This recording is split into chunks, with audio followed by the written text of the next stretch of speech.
Succulents reproduce in many ways, from seeds to flowers to propagation with cuttings.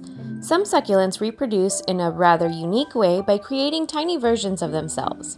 Hey everyone, it's Raquel from Succulents Box, and I'm here to tell you everything you need to know about succulent offshoots. Offshoots, also called pups, are one of the many ways plants reproduce. Unlike traditional propagation through bees and spreading seeds, offshoots don't need any form of pollination to reproduce and spread. This type of reproduction, called asexual reproduction, is also seen in animal cells and microscopic organisms.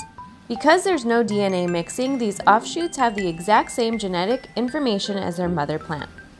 Succulent offshoots look just like tiny versions of their main plant and are a sure sign that your succulents are happy and healthy.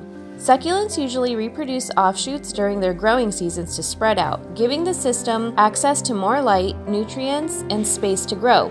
When they first start to grow, offshoots appear on the ground, connected to their mother plant by little stems. After a while, these offshoots develop their own roots and start growing as their own plant. Some offshoots grow directly from the stem or base of the succulent too.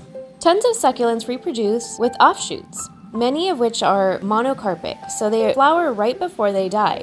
For monocarpic plants, offshoots are how these succulents reproduce when they aren't under stress. Not all offshoot producing plants are monocarpic though, so always look into how your specific succulent flowers just to be safe.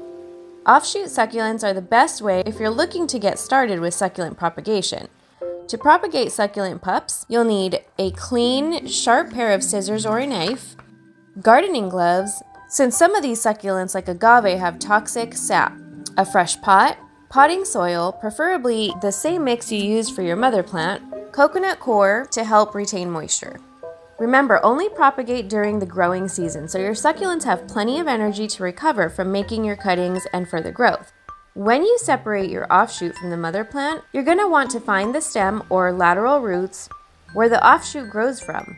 To safely make your cut, wait until the offshoot has just started to develop a root system.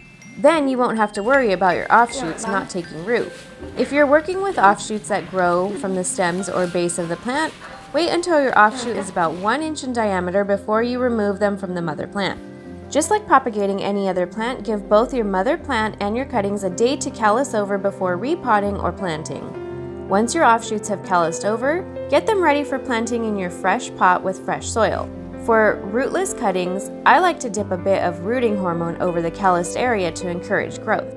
Your potted offshoots need a little more care than a fully matured succulent to ensure your offshoot grows. To start, you'll need to keep your soil moist to encourage growth and root development.